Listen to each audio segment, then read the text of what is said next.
Dr. Sella, and the evolution of the triple option offense is making the offense so much easier to run because the three biggest concepts in the offense, unquestionably the three biggest constraints in the offense, are the zone dive, the crush, and the kick.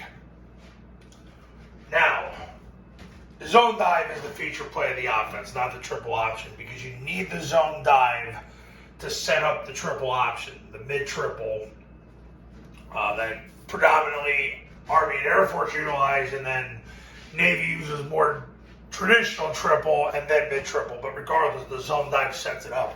Army and Air Force's case, zone dive is the number one play. It's not even close. So the beauty of this is you teach the top three constraints in the offense with one blocking scheme. It's beautiful. This is how you do it. So what's going to happen is you're going to triple team the defensive tackle. So starting from a one technique out, you triple team the defensive tackle. So if you have a two technique, the guard is going to post the two technique. He's going to take two steps up the field, slam his hand through the two technique. The tackle is going to come down with his left knee in the crotch, left hand to the stomach, 4-inch northbound steps. The center is going to scoop and then engage. So he's going to sprint belly button to hip on the guard and then throw his right hand and right knee and right hand through the two technique and then take 4-inch northbound steps after that with two scoops on the backside. Backside receiver cuts off.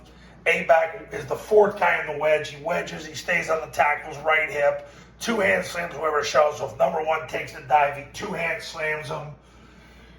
Hit him for just a second until the B-back clears. And if number one takes the quarterback, he'll end up on the second level. And then you get two guys on the mic and then possibly have one guy come off to the safety. What happens from there is the A-back's going to run the pitch. The quarterback takes the snap, jumps in the A-gap, points the ball. The B-back sprints through the ball, sprints through the play side hip of the tackle, sprints through the end zone. Quarterback carries out the fake as fast as he can and wide outside of number two. The whole goal is to pull number one to the perimeter to create a larger void for the dive and create a bigger crease. So that's the zone dive. The only difference on crush is crush tells the receiver you're going to block down. So whether if it's a 7-tech, 5-tech, 4-tech, he's down.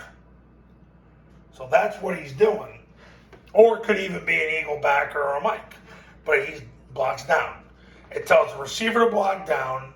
It tells the A-back come off the receiver's right hip and wall off the mic. If the mic was canceled or not there, he'd end up on the free safety.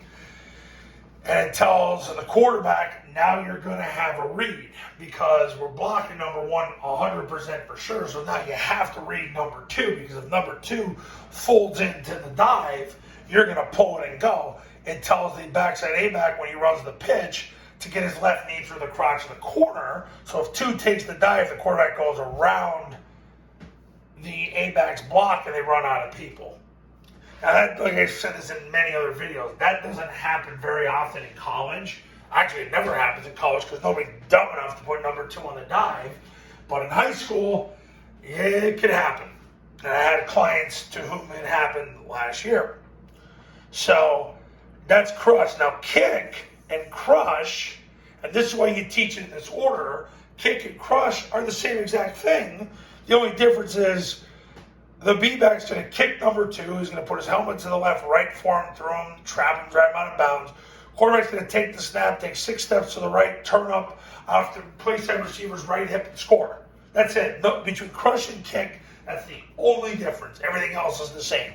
So when you teach it in that order, dive, crush, kick, you're literally making it so easy for your players. And here's the thing. This is 24 plays a game last year, 25 plays a game last year for Army, Navy, and Air Force. Dive, crush, and kick.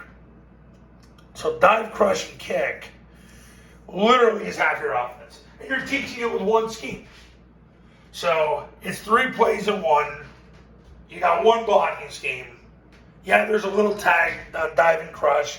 Receiver blocks down. A-back comes off that block and walls off the mic.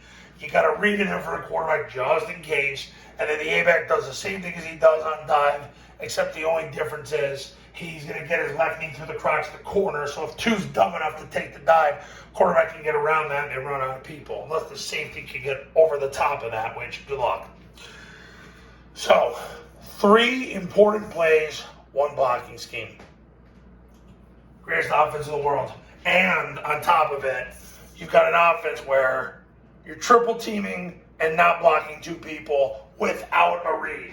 And the only way you block number 1 is if he takes the dive, and now you're going to hit a moving target for a millisecond until the B-back clears, which is a millisecond. So this is why it's the greatest offense in the world. But the question is, do you have the cojones and the scrote to do it? And that's something that's sadly lacking in the coaching profession right now. There's a lot less scrote in this profession. It's an opportunity for you right now to take it over. So take it over right now. Give me a call. We'll talk.